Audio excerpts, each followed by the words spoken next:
Sometimes we need to control the texture of an object and make different portions of the object have different textures. So what I've done for this is I've gone back to my castle tower, and you can either recreate your castle tower or you can open your saved version of it. But let's say we wanted to go back to this pretty now amateur looking shape and make it look a little bit more realistic. Okay.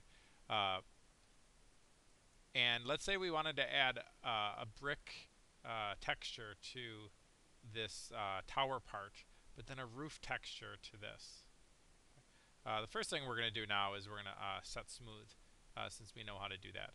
Now we're going to render it, and we're going to see that there's two parts. Second, I want to light it better, now that we know how to do that. So I'm going to close the render window. I'm going to go to the top-down view. I'm going to move this light away so that the shadows aren't so specific. I'll put another light source by adding a lamp here, and then I'll put one in front of the camera. Okay, so now we'll render it. It's lit a lot better. But like I was saying, in order to control the texture, if I were to texture this bottom, it textures all the same. And so in order to put the brick on the bottom and the roof material on the top, I've got to split these two objects, or split this into two objects. And I do that using the P button. Okay. So what I have to do is I have to go into the edit menu by hitting tab.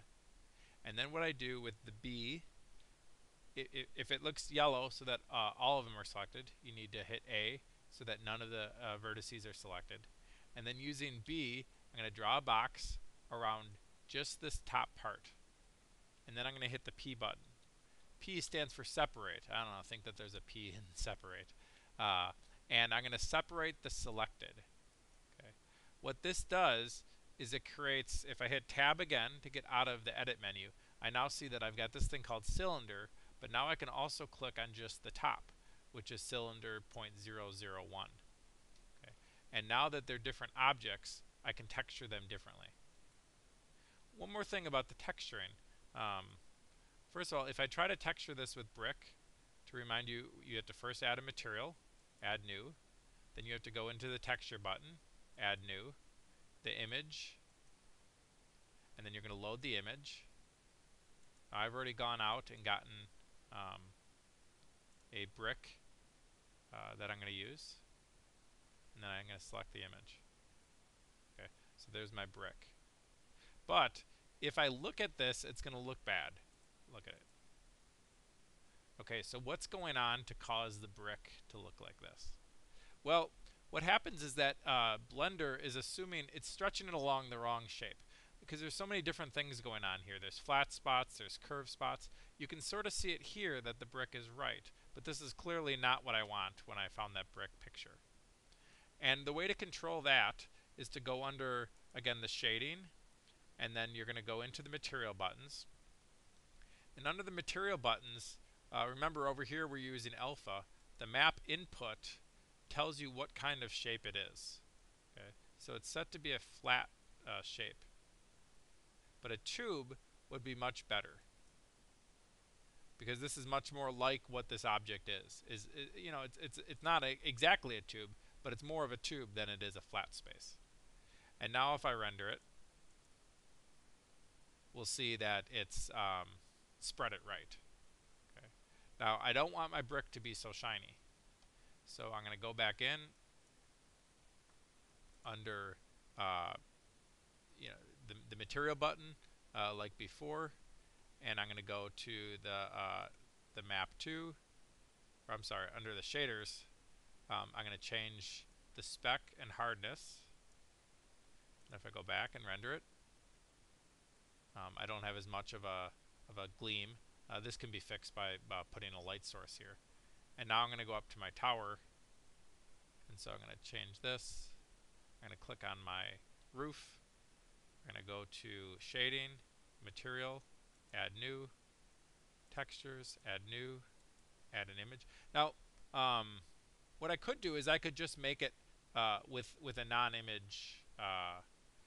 Maybe I want to take a clouds, and again, I can change different aspects of the clouds. I can make them more or less noisy. I can change the color of that by going back in here. If I want a red roof, I gotta get rid of this, and then I can render it. Okay, and that may be enough of the roof but if I want to use an image, I have to go into shading, image, materials, and this time I'm going to change it from clouds to image. I'm going to load M Blender class, and I found one picture of roofing. So I'm going to select the image. Okay, now here's my roof, and if I render it, you see that's doing a pretty good job. It's warping it a little bit. Now I don't want the shadow there, so what do I have to do? I have to look at, I'll look at from the top down, and I'll see that I've got a light here and here, but when I look on the 3 menu, this light, which I thought was going to light it, it's way too low. So if I do G and put it up here, now I've got a light hitting the top of the tower, and this light will hit the bottom of the tower. If I hit 3 or 1,